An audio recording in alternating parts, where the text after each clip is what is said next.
Recevons deux blogueurs, Stan Jourdan, salut Stan. Bonjour. Et Gérard Fouché. Ça va Gérard? Très bien, merci. Alors d'abord on va présenter un peu le thème de cette émission, mais on va parler de votre cœur d'action sur internet et sur vos blogs et vos actions sur internet qui est le revenu de base. Alors peut-être on va commencer par Stan, donc tu te positionnes sur le revenu de base. Oui, absolument, je pense que c'est une des revendications majeures à avoir aujourd'hui en 2012 et puis pour les générations suivantes. Enfin voilà, c'est effectivement ma priorité aujourd'hui, c'est de faire avancer ce sujet-là dans la société. D'accord, alors comment tu fais ça sur internet, enfin comment tu es actif là-dessus? Alors donc moi j'ai un blog qui s'appelle Tête de Quenelle, c'est un peu, je expliquerai peut-être un peu plus tard, mais c'est un peu de là que beaucoup de choses ont commencé pour moi. Et puis j'ai aussi des activités un peu de journaliste en indépendant, et puis en tant qu'activiste aussi avec un mouvement en France qu'on est en train d'essayer de former autour du revenu de base.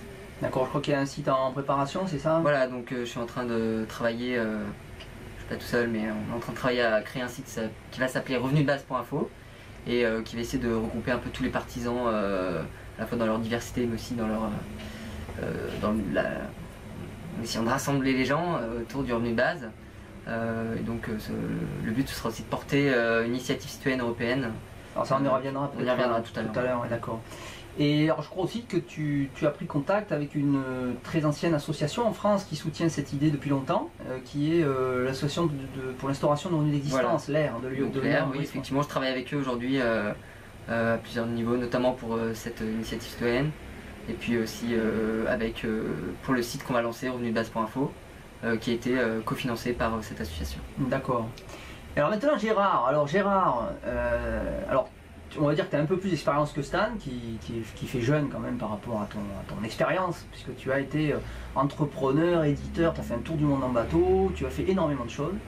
Donc tu as un gros background entrepreneurial aussi, et baroudeur aussi un peu, j'allais dire. Hein.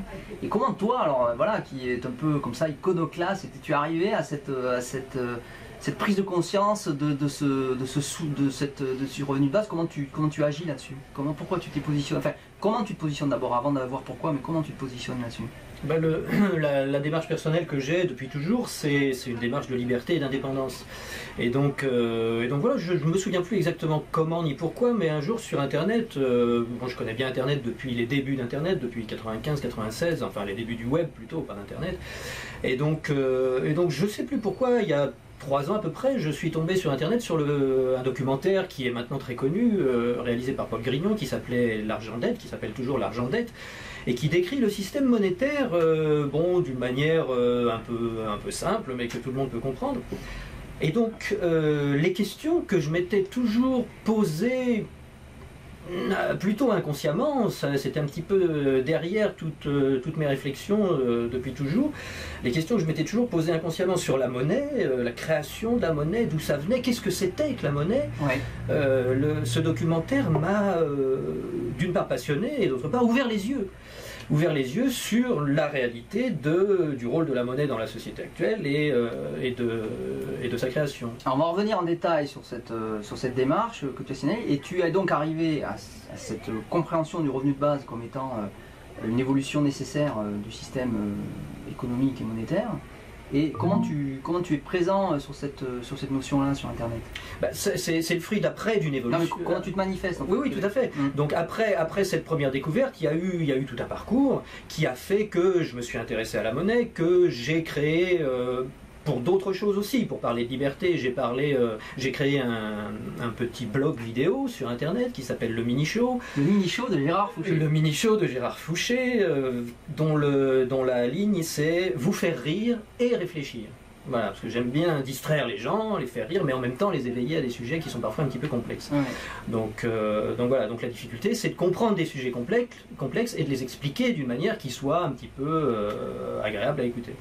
Donc c'est ce que je fais sur Internet avec le Mini Show, c'est ce que je fais également sur Internet avec un blog aussi que j'ai créé, où je parle un peu d'économie, de monnaie, etc. Mais je suis un citoyen lambda, c'est-à-dire que je m'intéresse à tous ces sujets-là, pas pour les avoir étudiés à l'école ni à l'université, et le fait que je n'y connaisse rien du tout me permet justement, je pense, de comparer et de contrôler la validité des différentes informations qui sont maintenant disponibles pour n'importe qui sur Internet.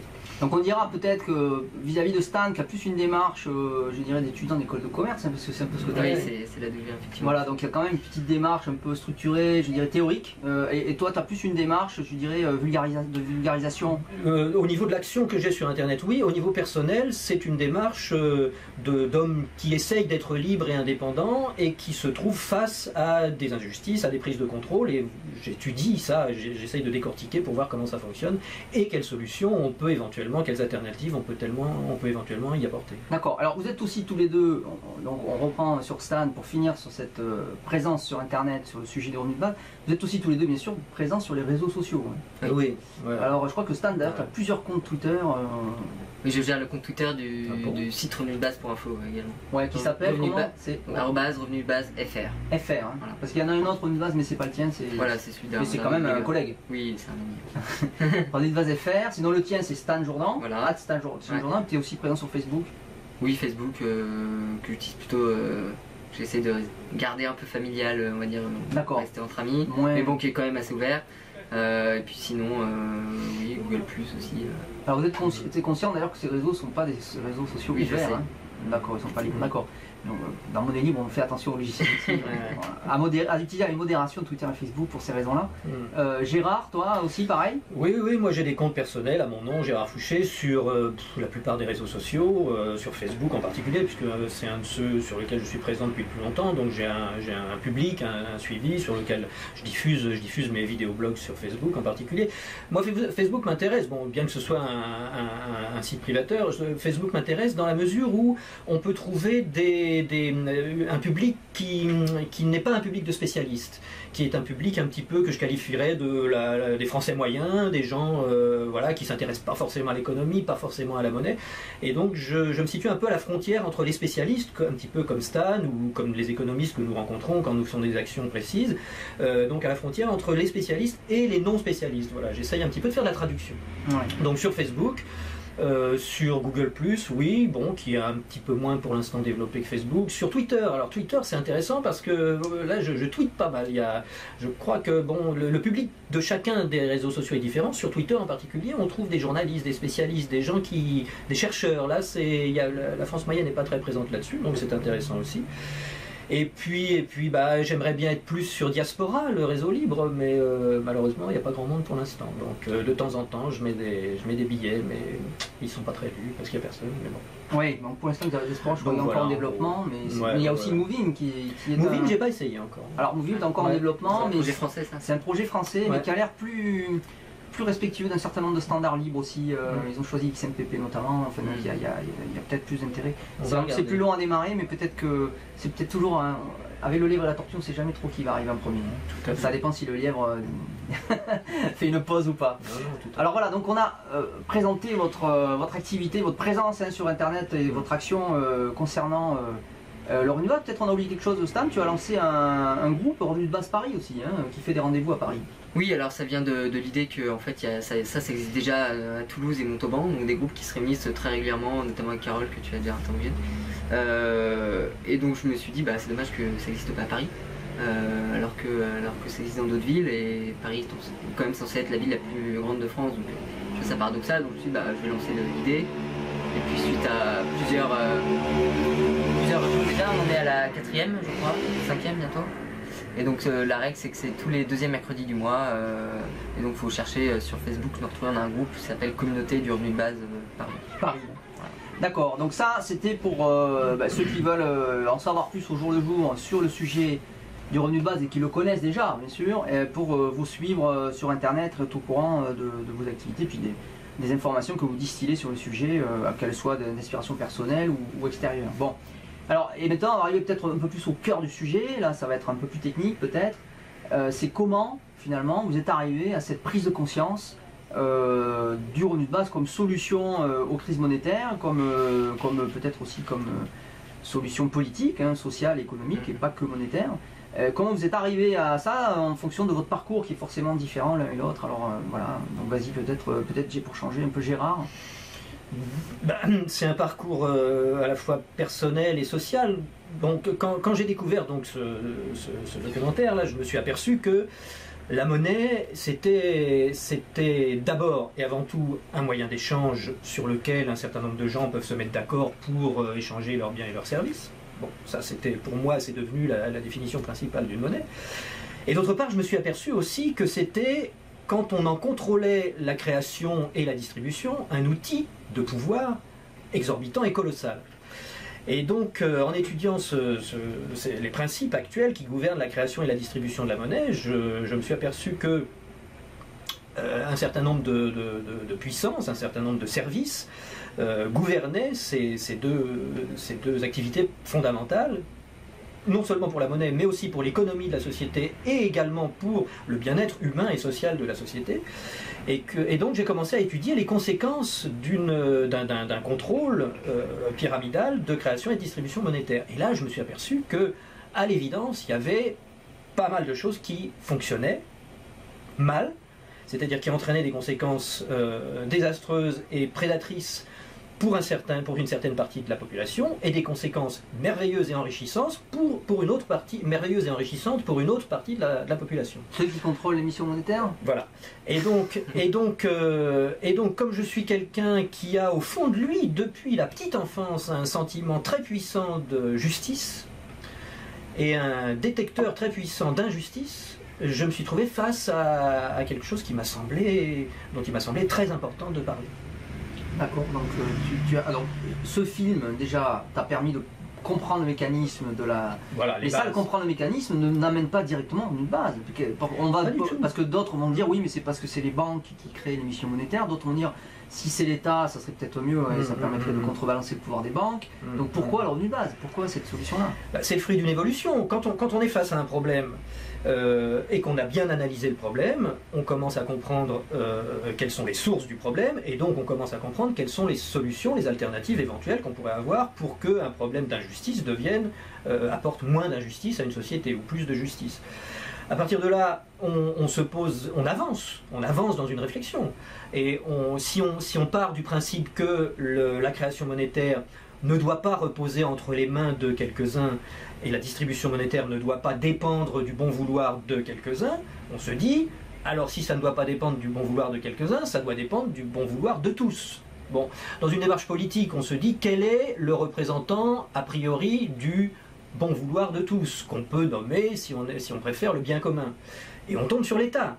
Donc c'est sûr que dans le fil de réflexion, l'État, c'est la première entité à qui on va avoir envie de confier un contrôle qui concerne tous, puisque, a priori, l'État représente l'ensemble de la société.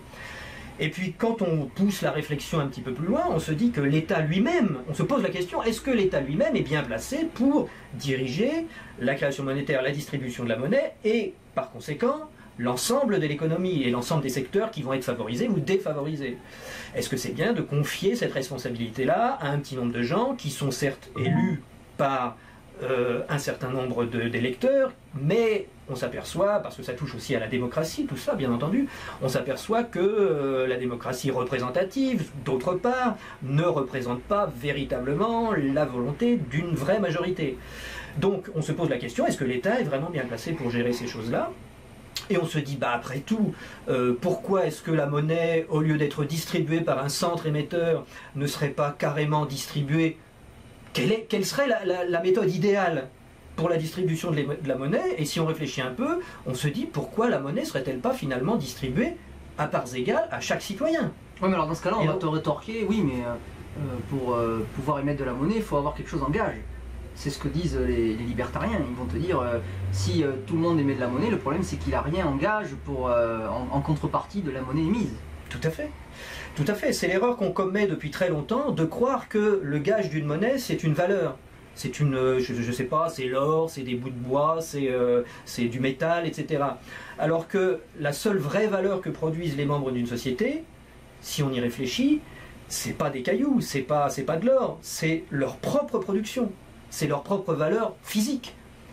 Chaque citoyen est propriétaire de son corps, chaque citoyen utilise ses bras et son cerveau pour ses propres productions, pour ses propres créations, qu'il soit un ouvrier dans une usine ou un PDG dans une entreprise, chacun essaye, selon ses moyens, selon ses capacités, de produire quelque chose. C'est ça la richesse.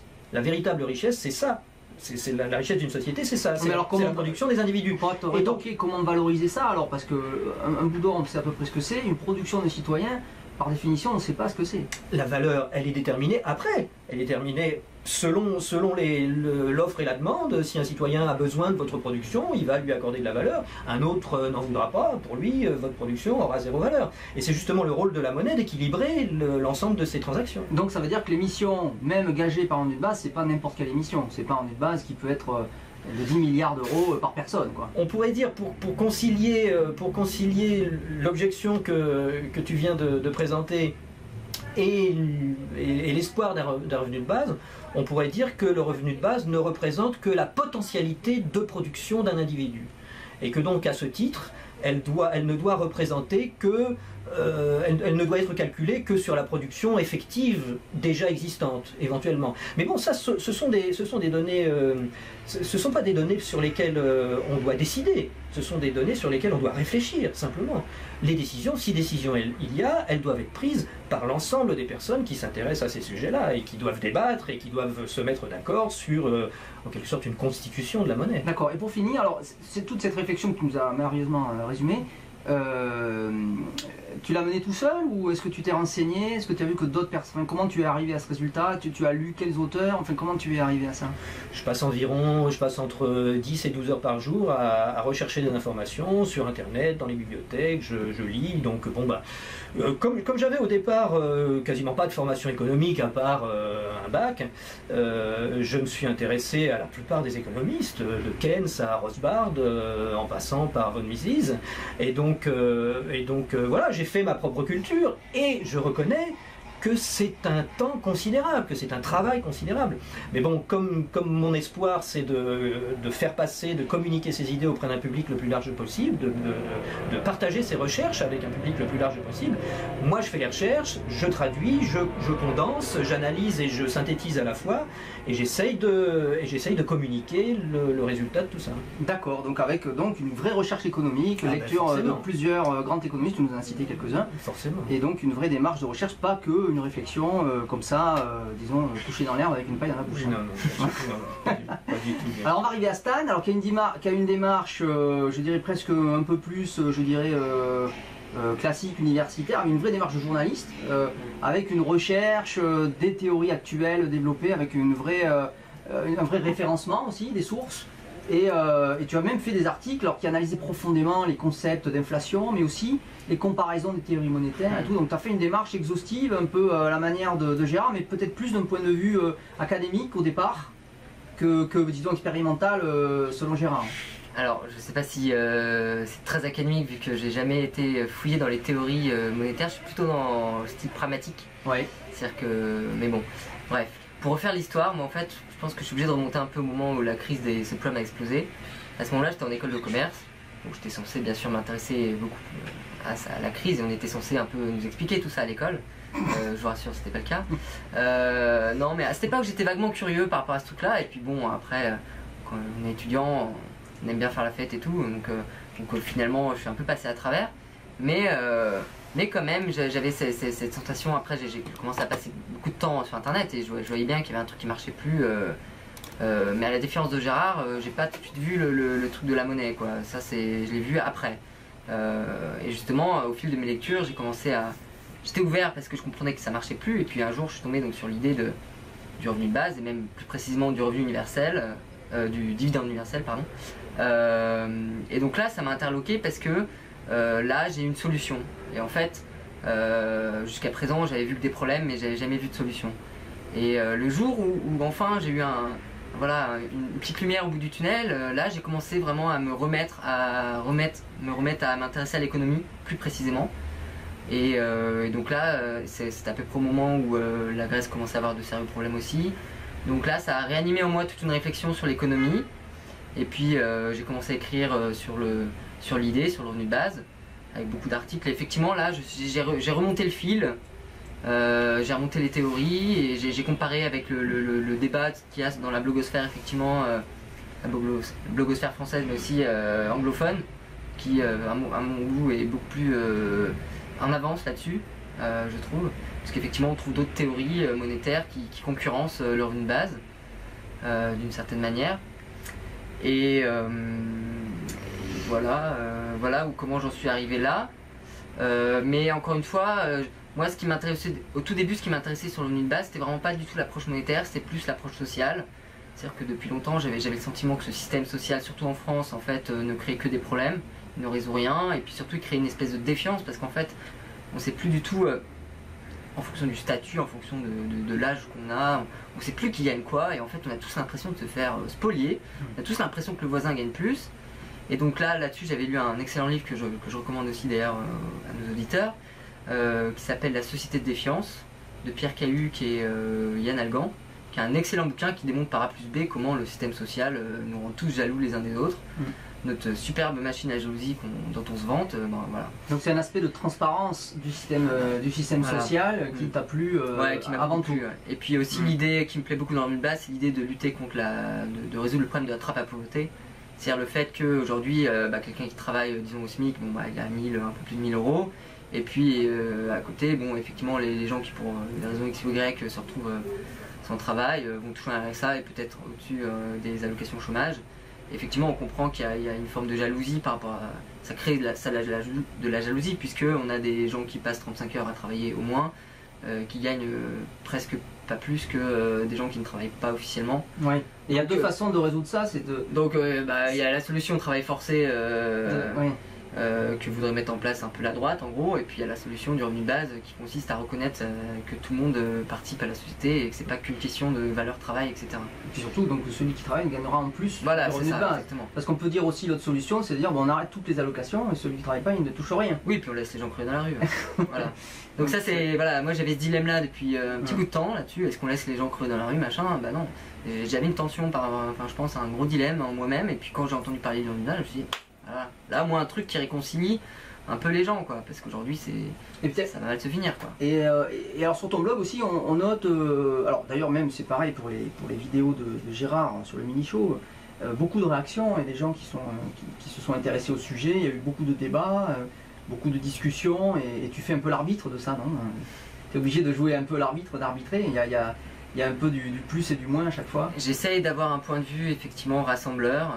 Enfin, pas un point de vue, mais une analyse en tout cas qui rassemble, c'est-à-dire que j'essaie de tomber dans les extrêmes, c'est-à-dire de tomber dans le catalogage, ou même si je suis pas d'accord, j'essaie de comprendre le point de vue des autres. Parce qu'en fait, je viens de là aussi, de mon parcours, j'ai toujours eu dans ma famille des gens à gauche, à droite, j'ai toujours été forcé à fonctionner comme ça de toute façon. Donc j'essaie de comprendre le point de vue des autres, même si je suis pas d'accord, mais au moins c'est vrai que ça permet d'avoir des discussions assez saines, c'est vrai, sur Tête de Quenelle. J'ai été très souvent surpris de la qualité des débats. Très enrichissant, et puis ce qui est intéressant derrière aussi d'avoir des discussions avec des gens qui ne comprennent pas, qui ne sont pas forcément favorables à l'idée, et finalement on se rend compte que au-delà des arguments purement économiques, c'est souvent une question de valeur derrière, et on m'a jamais démontré par A plus B que économiquement ça tient pas, ou que ça va pas marcher, que ça va faire s'effondrer l'économie. Mais surtout qu'il y a des expériences. Et au contraire, il y a des expériences qui montrent l'inverse. J'ai d'ailleurs fait des articles là-dessus assez fouillés aussi, donc voilà, au niveau économique, purement, on est solide quoi là-dessus. Alors, d'où ça sort ce nom d'ailleurs, Tête de Quenelle? C'est parce que t'es lyonnais, non? C'est ça? Oui, j'ai habité à Lyon, petite référence, un petit clin d'œil, et puis aussi un conseil de quelqu'un qui m'est proche, mon cousin, qui m'avait conseillé au moment où je lançais mon blog de trouver un nom absurde plutôt que de s'enfermer dans un nom qui peut cataloguer pour toute la vie du blog.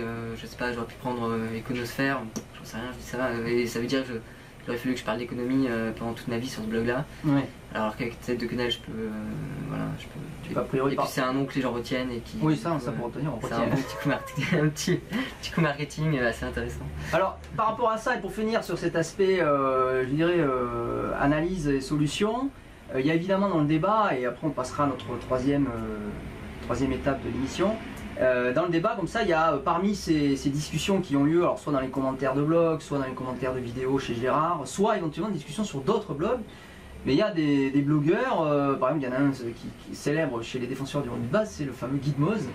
Il y a des blogueurs qui décidément sont totalement par contre obtus par rapport à toute discussion. Quand tu disais essayer de comprendre disons le point de vue autre, là actuellement c'est pas le cas là, sur ce type de blogueurs là. Je comprends un vieux réactionnisme qui est de dire par exemple que l'or c'est ce qui a été c'est ce qui empiriquement c'était toujours révélé comme la valeur sûre, la valeur refuge, machin. Donc je comprends un peu ce réactionnisme-là. Après, j'ai tendance quand même à penser qu'il y a un problème chez les gens qui s'acharnent avec les talons or, parce qu'on sait bien que si aujourd'hui on devait le mettre en place, il n'y a pas assez d'or, il y a plein de problèmes, ça résout rien, hein, c'est cette histoire des talons or. Et puis surtout, après c'est peut-être une vague intuition que je vais dire là, et je peux pas le prouver, mais j'ai quand même l'impression que ces gens-là sont tellement acharnés qu'on se demande pourquoi vraiment ils défendent ça. Est-ce que ce serait pas plutôt parce qu'ils sont assis sur un tas d'or et que du coup ils ont effectivement tout intérêt. Ils en ont acheté, ils font du commerce. Ah oui, alors moi souvent les gens qui défendent ça, souvent on se rend compte que c'est souvent des gens qui ça fait longtemps qu'ils ont vu la crise venir. Ouais. C'est des gens pas bêtes, hein, ils sont plutôt intelligents, mais je sens une grosse dose d'opportunisme derrière tout ça. C'est-à-dire ils ont vu la crise venir, ils ont acheté de l'or, ils ont raison d'ailleurs. Et puis aujourd'hui ils aimeraient bien effectivement qu'on revienne à l'étalon or parce que forcément ils ont de l'or chez eux. Mais bon, le problème c'est c'est un peu, je peux pas le prouver, mais on a l'impression qu'il y a un blocage dans cette discussion qui s'explique par d'autres raisons que oui, la seule, par des raisons plus cachées. Que le seul débat purement rationnel de qu'est-ce qu'il faut faire aujourd'hui dans un système monétaire international. Voilà. Et toi Gérard, qu'est-ce que t'en penses de ça? Je crois que le débat de fond, c'est le débat du respect de la vie et de la liberté de chacun, tout simplement. Oui, mais celui qui a acheté de l'or, Oui. il n'est pas dans cette démarche-là.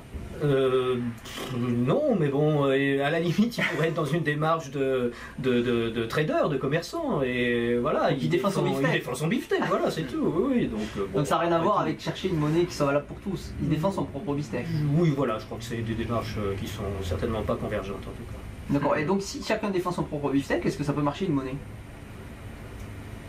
Ah non, puisque la monnaie c'est un outil d'échange au sein d'une communauté. Alors est-ce qu'il n'y a pas contradiction à ce niveau-là entre la monnaie outil d'échange universel et la monnaie réserve de valeur? Est-ce qu'elle peut tenir les deux rôles en même temps? Bien sûr que non. Alors pour quelle raison? Non. La monnaie outil d'échange universel, c'est quelque chose qui circule, c'est un flux. Bon, si des individus commencent à thésauriser ce flux... Parce qu'ils gagnent de la valeur? Parce qu'ils gagnent... Non, ou parce qu'ils ont peur du lendemain, tout simplement. Parce qu'ils ont peur du futur et que donc ils ont envie d'avoir... Bon, supposons que la monnaie soit de l'eau. Forcément, il y a des gens qui vont garder des bidons d'eau chez eux parce qu'ils ont peur et ils vont avoir peur que le flux s'arrête un jour ou l'autre. Le problème de ce comportement, c'est que la quantité d'eau globale qui circule dans la société diminue. Plus les gens font ça, plus ça diminue. Et là, on se retrouve face à des lois éthiques, finalement, qui... le fondement de l'éthique, c'est si tout le monde faisait comme ça, qu'est-ce qui se passerait? Je ne sais pas si vous vous souvenez, mais quand on était petit, nos mamans nous disaient « mais arrête de faire ça, tu te rends compte si tout le monde faisait pareil ?» Donc voilà, il suffit de se poser la question, si tout le monde prenait des bidons d'eau, il n'y aurait plus d'eau, donc si tout le monde prend la monnaie, il n'y aurait plus de monnaie. Donc c'est un peu incompatible de dire la monnaie est une réserve de valeur avec le fait que la monnaie circule. Donc tu es en train de nous dire, Gérard, finalement que l'eau a raison de s'évaporer pour après retomber en pluie? Tout à fait, c'est ce qui justifie à 100% le principe du revenu de base, qui justement permet de compenser le fait qu'il y ait une partie de la population qui ait peur de l'avenir, qui thésaurise une partie de la monnaie, qui en prive les gens qui qui préfèrent que la monnaie circule, et donc le revenu de base compense cette privatisation d'une partie de l'outil commun. D'accord, je crois que c'était bien dit. Stéphane, je crois, il me semble, tu avais fait un article justement, tu as montré une irrigation de champs. Oui, effectivement, c'était longtemps ça. Tu t'en rappelles plus? Si, c'était par rapport à la crise, effectivement. J'avais fait un article qui vraiment décrivait la crise de la dette actuelle en Europe.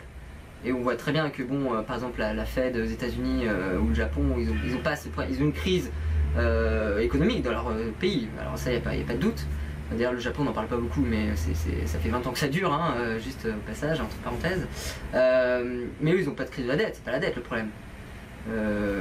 Puisque là-bas ils ont la banque centrale augmente la masse monétaire, donc ils rachètent de la dette de l'État à l'appel, donc il n'y a pas de souci à ce niveau-là.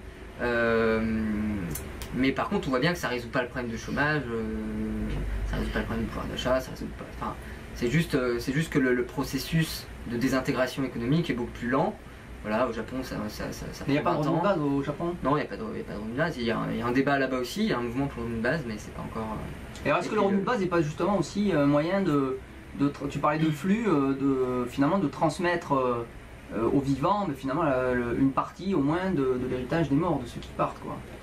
Il y a des morts qui partent de la société, et il faut bien qu'à un moment donné, il y ait une évaporation de l'eau pour que ça retombe en pluie, donc il faut bien que les nouvelles plantes soient irriguées quelque part par la possibilité d'accéder aux ressources. Est-ce que c'est pas aussi ce principe-là? Est-ce qu'au Japon, finalement, ils vont pas arriver peut-être plus tôt que les autres à le faire, puisqu'ils essaient de tenir, justement, ils ont un système de monnaie auto-réalimentée, donc qui s'auto-dévalue finalement depuis 20 ans. Je suis pas non plus un grand expert du Japon. Moi, ce que je vois quand même, c'est une société très hiérarchique au Japon, et qui a quand même tendance à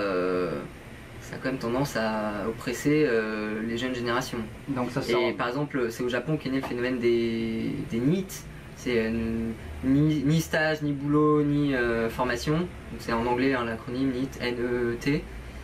Donc c'est au Japon que ça s'est né. Et c'est toute une catégorie des jeunes qui se mettent à l'écart de la société parce que justement cette société-là les opprime. Et donc moi je vois plutôt ce côté-là, mais après encore une fois je pense que des auditeurs connaissent sûrement mieux le Japon que moi. Mais enfin voilà ce que je peux dire du Japon. Après je sais pas si vraiment je sais pas s'il y a vraiment un phénomène d'évaporation vu que justement il n'y a pas de revenu de base à mon avis. Donc, oui bien sûr, c'est vrai que ça pour l'instant ça monte mais pas forcément pour tout le monde. Non ça va pour les banques etc. Alors ça nous fait une bonne transition puisqu'on a commencé à parler de ce problème générationnel, parce que la crise, on le voit aussi, c'est une crise finalement de la jeunesse indignée en Europe et puis qui occupe le sol, qui occupe Wall Street aux États-Unis. C'est quand même des gros mouvements de jeunesse. Alors il y en a déjà eu dans le passé, il y en a eu en 68. On peut citer aussi les années 30, il y avait des grands mouvements de jeunesse. Il y a eu quand même une récupération de la jeunesse à cette époque-là, pas forcément pour des buts à loi, mais d'ailleurs. Donc il y a quand même un processus qui semble se répéter de crise générationnelle et qui peut-être justement est lié à cette absence de revenus de base.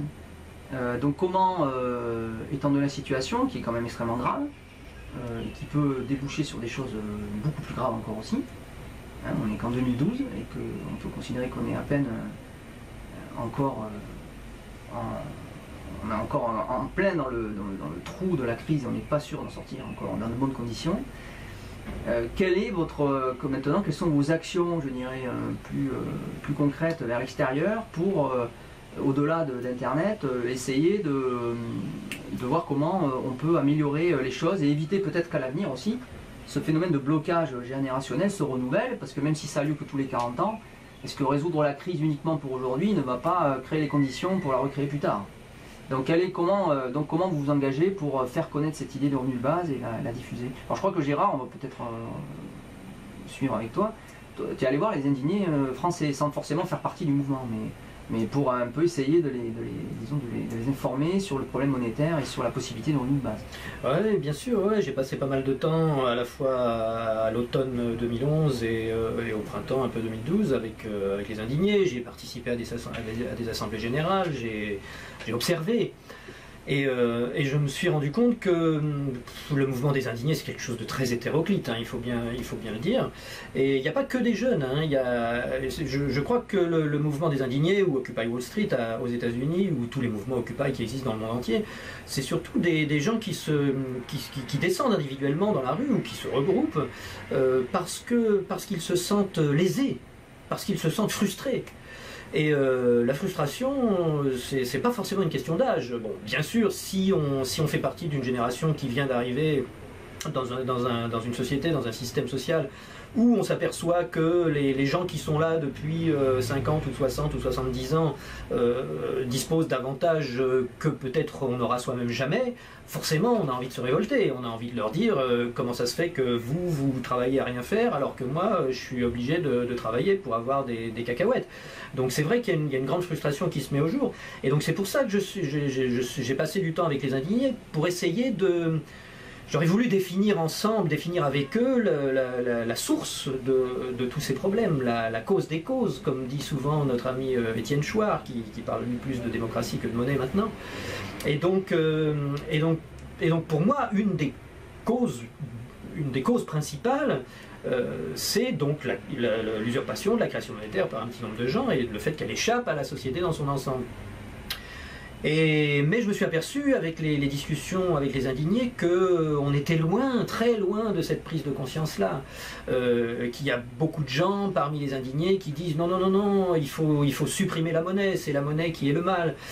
Qui disent non, non, non, non, c'est le capitalisme qu'il faut supprimer, c'est le capitalisme qui nous tue, etc., etc., etc. Donc il y a tellement de points de vue divergents qui se révoltent contre des conséquences, contre des effets, que c'est très difficile de discuter avec des gens qui sont persuadés que le symptôme est la maladie. Donc voilà, c'est pour ça qu'il faut continuer nos actions, qu'il faut continuer à faire des émissions sur Monnaie Libre, parce qu'il faut effectivement diffuser les vraies racines, les problèmes démocratiques, les problèmes monétaires, et que c'est à mon avis seulement en prenant conscience des problèmes qu'on aura peut-être un jour envie d'étudier des solutions. Ouais, mais en conscience des causes, donc tu disais. Oui, bien sûr, oui, et non pas des causes qui se trouvent dans l'étude des problèmes. Voilà. Et alors, mais est-ce que ça a marché? Parce que c'est ça qu'on... Est-ce que tu as réussi à les éveiller sur ces sujets-là?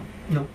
Non, clairement non, parce que je me suis aperçu aussi en étudiant les mouvements des indignés qu'il y a une volonté très profonde de cette micro-société en gestation d'exercer une démocratie réelle.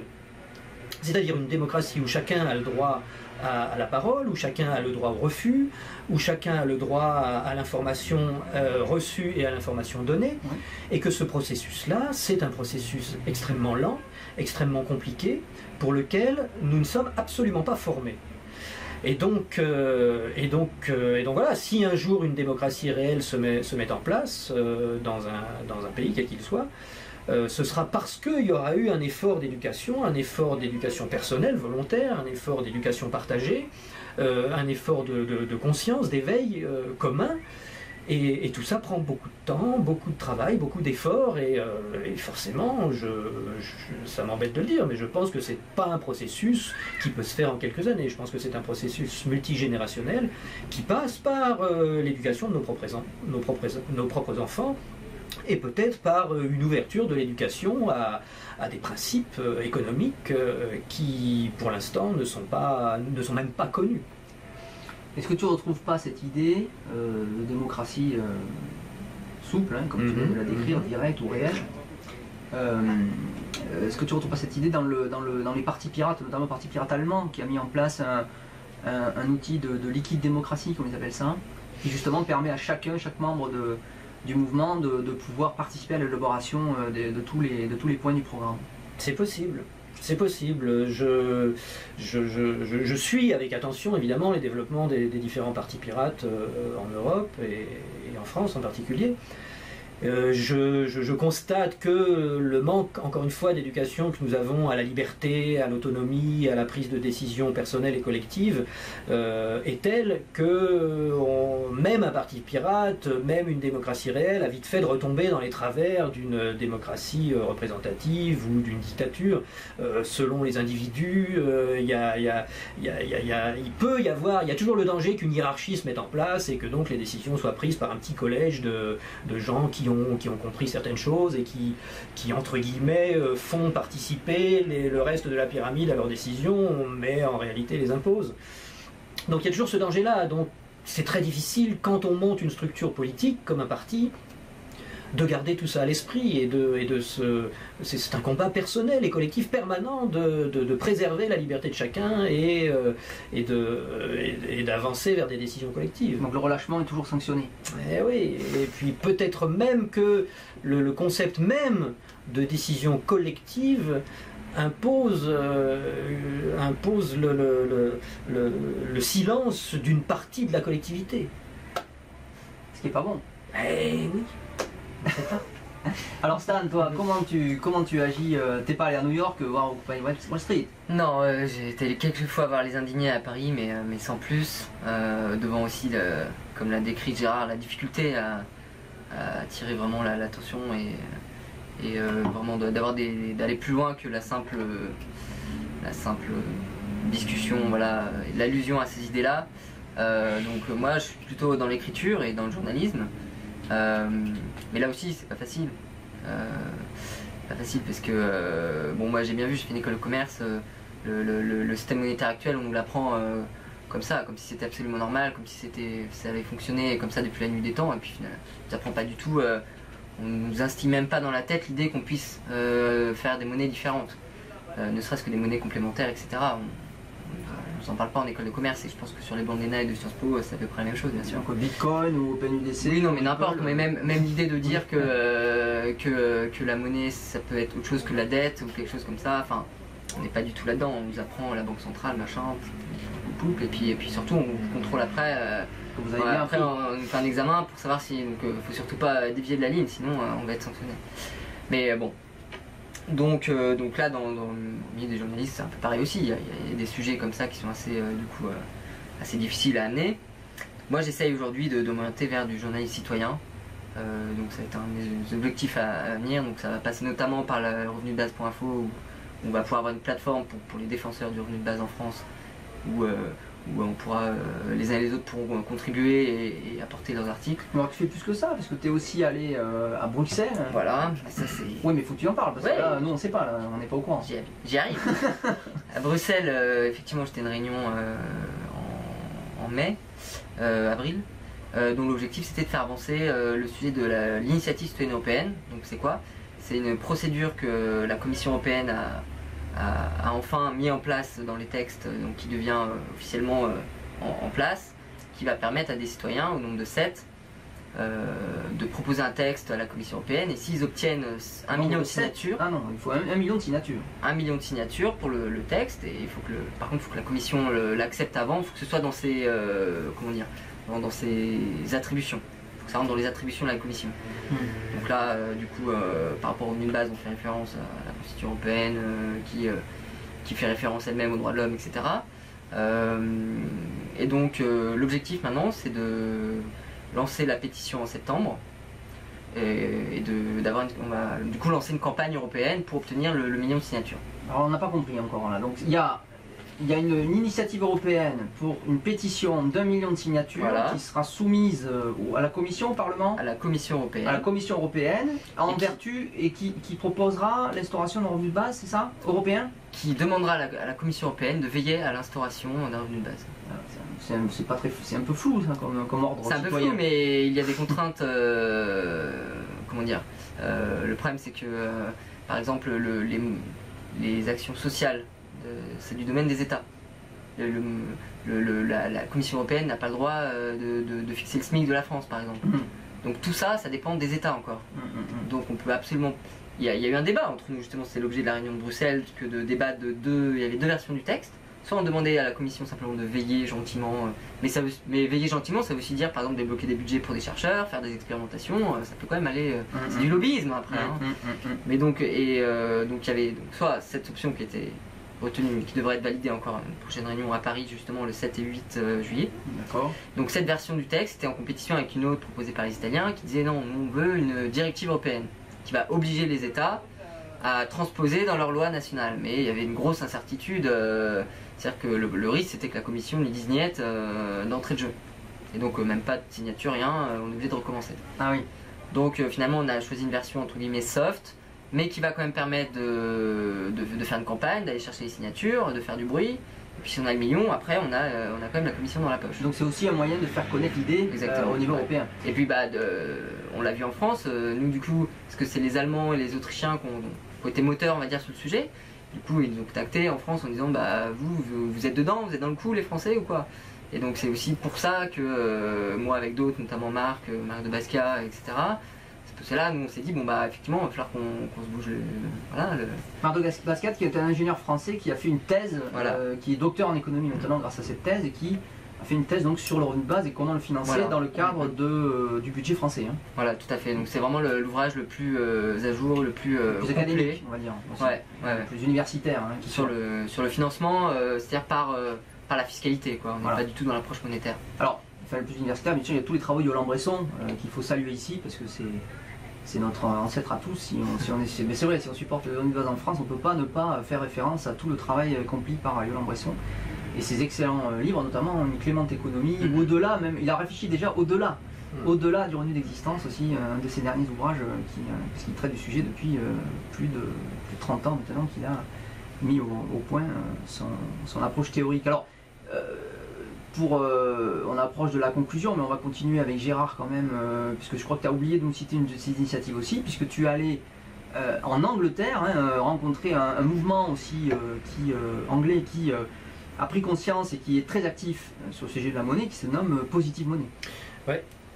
J'ai été rencontrer les gens de Positive Money à Londres, effectivement, et et leur démarche, je m'accorde complètement avec leur démarche, c'est-à-dire que ils se concentrent, eux, sur la définition et l'exposition de l'injustice actuelle du système existant.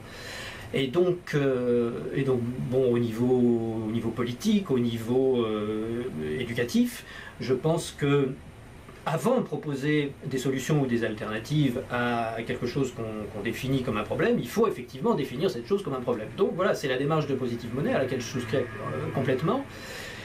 Donc qui s'attache à expliquer la création monétaire par le crédit, le fait que les banques, quand elles accordent un prêt, créent de la monnaie bancaire qui circule ensuite dans la société sous forme de dette, évidemment. Donc la société est soumise en permanence au remboursement d'une dette sur sa propre monnaie. Ce qui est un système complètement aberrant, étant donné que si on rembourse la dette, il n'y a plus de monnaie, donc il n'y a plus d'économie. Sans parler des intérêts. Donc voilà, donc on expose l'absurdité de ce système-là. Donc Positive Money le fait. Je suis en contact avec eux pour créer peut-être dans les mois qui viennent l'équivalent de ce mouvement-là en France. Et après, l'exposition des alternatives dont on parlait au tout début de l'émission, à mon avis, je crois que la meilleure manière de le faire, c'est sous forme de catalogue de solutions à présenter au public, à présenter au débat démocratique, en espérant que ce public et cette société va se rendre compte que dans le catalogue d'alternatives qu'on peut proposer, il y en a des bonnes, des meilleures et des excellentes. Et en espérant que la réflexion commune va aboutir à la solution à la mise en place d'un revenu de base, qui est, si on y réfléchit, là, effectivement, la solution la plus équitable, la plus juste pour l'ensemble de la société. Donc voilà, c'est la démarche de Positive Money qui travaille beaucoup sous forme de conférences, sous forme de livres, au niveau de l'éducation de la société, et qui travaille aussi beaucoup par des rencontres avec les politiciens à Londres. Ils ont rencontré un assez grand nombre de députés du Parlement à qui ils exposent de la monnaie. Durant cette démarche, ils s'aperçoivent que la plupart des députés qu'ils rencontrent ouvrent des yeux ahuris quand on leur explique ce système que pourtant, sans le savoir, ils cautionnent pour la plupart et qu'ils utilisent, j'espère, sans le savoir. Et donc voilà, ils sont conscients qu'il y a cet énorme effort d'information à faire, donc ils ont même fait rédiger une proposition de loi pour mettre en place des systèmes alternatifs, parce que bon, bien évidemment, si on supprime la création monétaire par le crédit, il faut quand même que les gens puissent emprunter, mais ça veut dire qu'ils ne vont pouvoir emprunter que de l'argent qui existe préalablement, c'est-à-dire qui provient de l'épargne de quelqu'un, ce qui n'est pas le cas pour l'instant. Donc voilà, ça suppose tout un tas de changements que Positive Money a matérialisé sous forme d'une proposition de loi. Et donc pour ma part, je traduis certains de ces documents, je les utilise pour mon propre ouvrage que je suis en train d'écrire sur la définition de tout ça. Je vais les utiliser pour les conférences que je ferai dans le futur, et puis voilà, j'espère que tous ces documents-là font partie de l'ensemble de toutes les recherches qu'on a à notre disposition pour faire passer le message qui nous tient à cœur.